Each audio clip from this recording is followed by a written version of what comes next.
Nak na mga himungaan anak, nagdagpiso anak mo imong gipaminaw anak.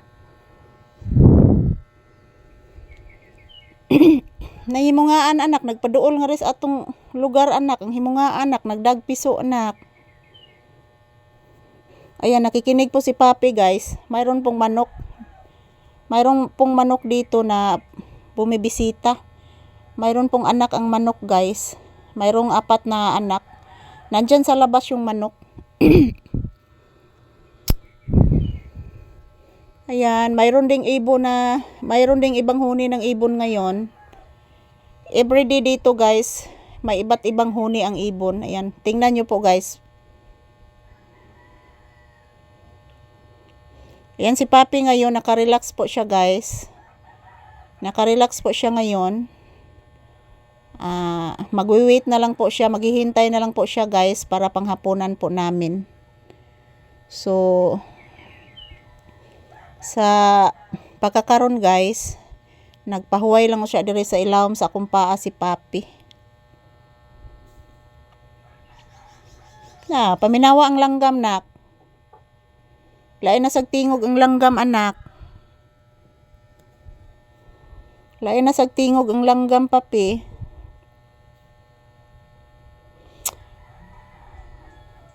Araw-araw dito guys, iba't ibang huni ang ibon. Yan. Sa ngayon 3 na ang huni ng ibon guys, iba't ibang klase. Pero okay lang po si Papi niyan, makakatulog naman po si Papi sa huni ng mga ibon. Yun lang po, biglang magising si Papi kapag mayroong dumadaan na motorsiklo na malaki ang boses. Or mayroong dumaan na mga sasakyan na malalaki. Yan, makagising yan si Papi kasi malaki ang boses ng mga sasakyan na dumadaan dito. Ayan. Good afternoon everyone. Today is Friday. Today is Friday, March 21. So, ayan. Nagplano po ako mga palangga na pumupunta sa bayan para bumili ng gamot ko po at ashike ni Papi. Kaso lang, wala pong sasakyan, wala pong motor na dumadaan. Wala po akong masasakyan. Mayroon po akong pinadalhan ng mensahe na sumasakay po ako sa kanyang motorsiklo pero hindi pa nag-reply guys. So ayan, standby lang muna ako dito sa upuan. Maghihintay pag mag-reply yung sasakyan ko po mga palangga patungo sa bayan. Kasi malayo po ang aming lugar sa bayan guys. Magsakay ng magbiyahe ng mga 30 minutes. So mga 30 minutes ang biyahe guys patungo po sa or mga 20 minutes patungo po sa bayan.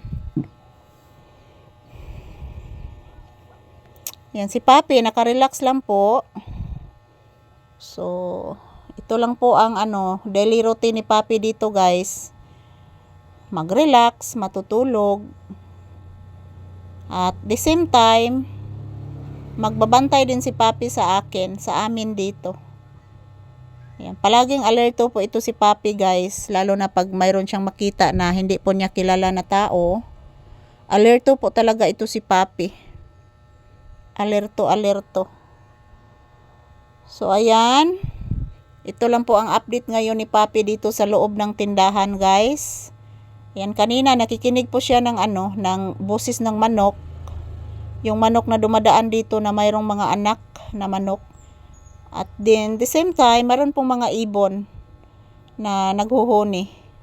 So, ayan, maraming salamat po sa inyong panonood. Thank you for watching, guys.